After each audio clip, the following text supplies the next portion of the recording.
Area cold case is no longer a mystery. That's right, thanks to breakthroughs in DNA investigations. The remains of a man found on a farm in rural Geneseo have been 60 years, known as John Doe. And today, we learn the man's real identity and how it was uncovered.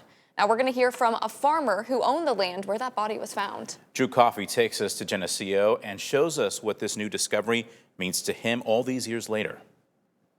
It was on this farm in rural Geneseo where a body was found back in 1966. Now, the farmer that owned the land at the time still lives here, and he sat down with us to tell us what he remembers. We had kind of put in the back of our mind, this happened a long time ago.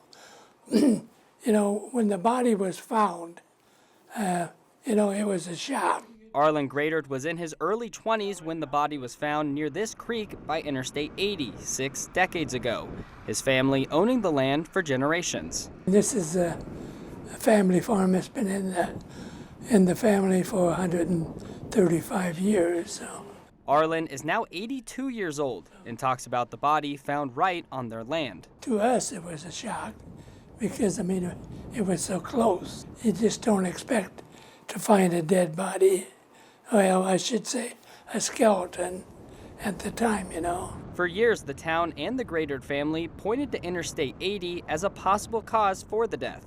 They kind of related it to Interstate 80 was built through here in the late 50s, and they figured something happened with one of the workmen on Interstate, and they just tried to hide his body. Never thinking the answers for this death would ever come. We just did think it was all over with, Nothing more would ever come out of it. But now the remains have been identified as 19-year-old Ronald J. Cole of California. An evolution of forensic technology, Gradert says, brings answers all these years later. I guess everybody's looking for closure.